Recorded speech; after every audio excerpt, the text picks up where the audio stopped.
Today's episode of Off the Timeline is titled The 2018 Collapse That Created Arkansas's Dynasty. In 2018, something happens that completely rewrites modern college football. Four programs vanish. Not decline, not probation, not rebuilding, gone. Clemson, Notre Dame, Utah, Texas Tech. Four teams that were producing NFL talent and some of the most recognizable brands in the sport suddenly disappear from the landscape. And what happens next sets off one of the wildest butterfly effects you can imagine. Trevor Lawrence doesn't win a national championship at Clemson. Instead, he lands at Oregon State and turns them into a Pac-12 powerhouse. Brian Kelly ends up rebuilding Nebraska. And the biggest ripple of all, Dabo Swinney doesn't build Clemson into a dynasty, he builds Arkansas into one. By the mid-2020s, the Razorbacks become one of the most dominant programs in the country, and their rise sparks a rivalry that may have pushed Nick Saban toward retirement. This is alternate history, but it's built on a simple question. What if the 2018 season started with four major programs collapsing, and what happens next changes everything? Now let's start with the moment the sport breaks. In this alternate history, the NCAA faces a governance crisis in early 2018 tied to recruiting investigations and financial irregularities. The fallout is extreme. Four programs suspend football indefinitely: Clemson, Notre Dame, Utah, and Texas Tech. That's not just four teams. That's a championship caliber program, one of the most famous brands in college football, a Pac-12 defensive powerhouse, and one of the strongest offenses in the Big 12. The ripple effects begin immediately. The NCAA creates an emergency rule. Players from dissolved programs can transfer anywhere and play immediately. Coaches are suddenly free agents, and suddenly dozens of elite players are flooding the market. College football has never seen anything like it. And that sets the table for the coaching shockwaves. The first major ripple is coaching. Programs that struggled in 2017 suddenly have access to elite head coaches, and three hires reshape the sport. Dabo Swinney lands at Arkansas. Brian Kelly goes to Nebraska. Kyle Whittingham takes over Oregon State. Now you may be thinking to yourself that Arkansas hiring Dabo Swinney sounds realistic. But remember the context. Arkansas boosters suddenly have access to a coach who had built Clemson into a national champion. The SEC West is brutal, but Arkansas sees an opportunity, and Swinney accepts the challenge. Meanwhile, Nebraska chooses Brian Kelly instead of Scott Frost.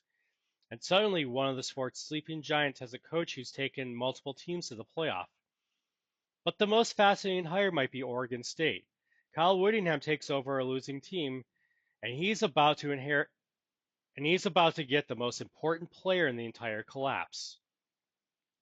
And that sets the table for player redistribution. Because real chaos comes from the players. The biggest name in the transfer wave is a quarterback who is supposed to take over college football, Trevor Lawrence. In this alternate history, Clemson no longer exists, and Lawrence lands at Oregon State. Now you may be thinking to yourself that Trevor Lawrence choosing Oregon State sounds absurd, but think about the situation. Oregon State has a defensive mastermind head coach. They promised him immediate playing time, and they offer something no other school can: total program control. So Lawrence becomes the centerpiece of the most unlikely rebuild in modern college football. Meanwhile, the rest of the talent spreads across the country. Notre Dame players scatter to struggling programs. Texas Tech skill players bring air raid offense to new teams. Utah's physical roster reshapes parts of the Pac-12, and suddenly dozens of teams are stronger overnight. The sport is completely rebalanced, and that sets the table for year one chaos. The 2018 season begins and nothing looks normal. Arkansas immediately improves under Dabo Swinney. The Razorbacks jump to 10 wins. Nebraska suddenly looks competent again with Brian Kelly rebuilding the program. But the biggest shock happens on the West Coast. Oregon State, a team that barely won the year before, suddenly starts winning with Trevor Lawrence at quarterback. They finish the season 9-3.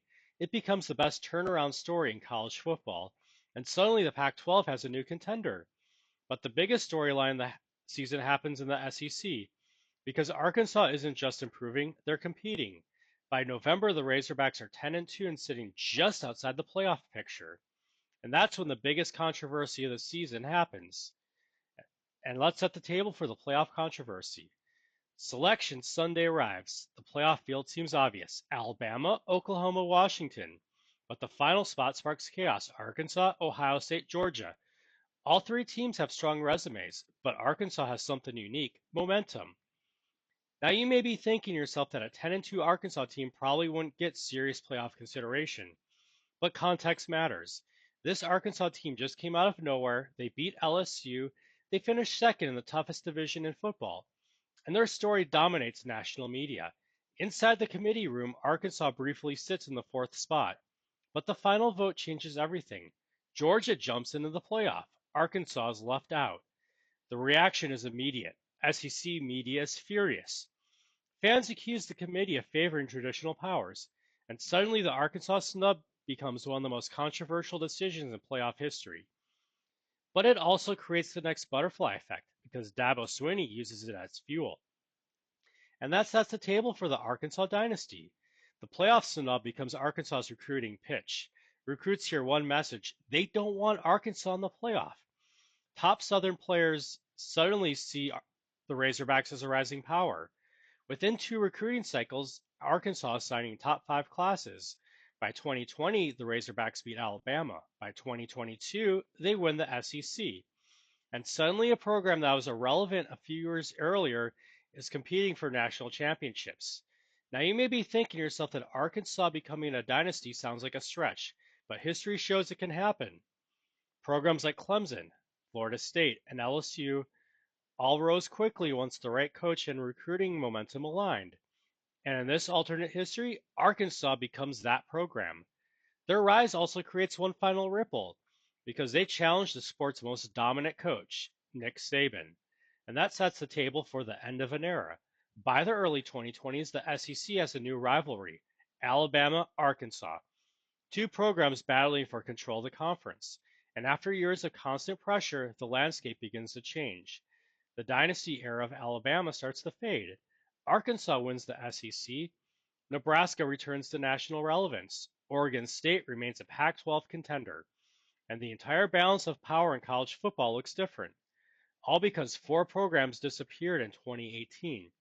This is alternate history, but it shows how fragile the sports structure can be. Remove just a few programs and everything changes. Dynasties change, recruiting pipelines move, and the national championship race looks completely different.